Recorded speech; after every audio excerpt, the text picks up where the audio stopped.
ఇక్కడ ఉన్న సంఖ్యలు గమనించండి. 1/3, 7, -15. ఈ సంఖ్యలు ఏ సమితులకు చెందినవో చెప్పగలరా? అంటే మనం ఇప్పుడు ఏవైనా సంఖ్యలు ఇచ్చినచో అవి ఏ సమితులకు చెందుతాయో విషయం ఎలా తెలుసుకోవాలో చూద్దాము. ఓకేనా? ఈ సంఖ్యల గురించి తెలుసుకుందాం. సహజ సంఖ్యలు అంటే 0 కాకుండా మిగిలిన సంఖ్యలు, అంటే 1, 2, 3 అండ్ సో ఆన్ మొదలగునవి.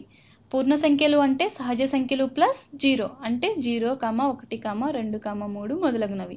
పూర్ణాంకాలు అంటే పూర్ణ సంఖ్యలు ప్లస్ సహజ సంఖ్యల యొక్క రుణాత్మకం, అంటే -4, -3, -2, -1, 0, 1, 2 అండ్ సో ఆన్.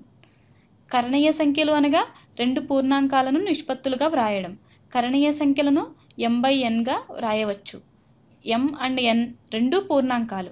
n యొక్క విలువ 0 ఉండకూడదు, ఎందుకంటే ఏదైనా సంఖ్య 0తో భాగింపబడదు. m విలువ 0 ఉండవచ్చు, ఎందుకంటే 0ని 0/1 లేదా 0/2 లేదా 0/3 లేదా 0/-537 అని వ్రాయవచ్చు. ఇవి అన్నీ 0ని చూపించే వివిధ మార్గాలు. అకరణీయ సంఖ్యలు అనగా ఏ పూర్ణాంకాలు అయితే నిష్పత్తులుగా వ్రాయలేమో ఆ సంఖ్యలు అకరణీయ సంఖ్యలు. ఉదాహరణలు అంటే ఏ సంఖ్యలు పునరావృతం అవుతూ ఉంటాయో ఆ సంఖ్యలు. వాస్తవ సంఖ్యలు అనగా ఇవి అన్నీ కలిపితే వచ్చే సంఖ్యలు, అంటే కరణీయ సంఖ్యలు మరియు అకరణీయ సంఖ్యలను కలిపితే వచ్చేవి వాస్తవ సంఖ్యలు అంటాం. ప్రతి వాస్తవ సంఖ్య అయితే కరణీయ సంఖ్య అవుతుంది లేదా అకరణీయ సంఖ్య అవుతుంది. 1/3 అనేది సహజ సంఖ్య కాదు, ఎందుకంటే ఆ సంఖ్య లెక్కింపబడలేనిది. అది పూర్ణ సంఖ్య కాదు, పూర్ణాంకము కాదు. మరి అయితే కరణీయ సంఖ్యనా? చూద్దాము. గమనించారా? 1, 3 పూర్ణాంకాలు అంటే 1/3 అనేది కరణీయ సంఖ్యనే.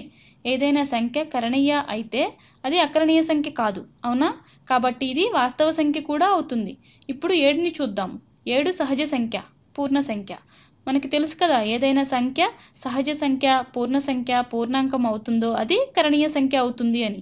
మనం 7ని 7/1గా వ్రాయవచ్చు, అవునా? మనం ఏ పూర్ణాంకమును అయినా ఆ పూర్ణాంకము /1 అని వ్రాయవచ్చు, అవునా? పైన చెప్పినట్లే ఏదైనా సంఖ్య కరణీయ సంఖ్య అయితే అది అకరణీయ సంఖ్య కాదు, కాబట్టి ఇది వాస్తవ సంఖ్య. ఇప్పుడు -15ని చూద్దాం. ఈ -15 సహజ సంఖ్య కాదు, ఎందుకంటే సహజ సంఖ్యలన్నీ అనుకూల పూర్ణాంకాలు, అంటే పాజిటివ్ ఇంటీజర్స్ ఉంటాయి. -15 పూర్ణ సంఖ్య కూడా కాదు, అది పూర్ణాంకము. ఇది +15 వ్యతిరేకము లేదా ప్రతికూలము. ఇది కరణీయ సంఖ్య, ఎందుకంటే దీనిని -15/1 అని వ్రాయవచ్చు. ఇది కరణీయ సంఖ్య కాబట్టి అకరణీయ సంఖ్య కాలేదు, అంటే ఇది వాస్తవ సంఖ్య అవుతుంది.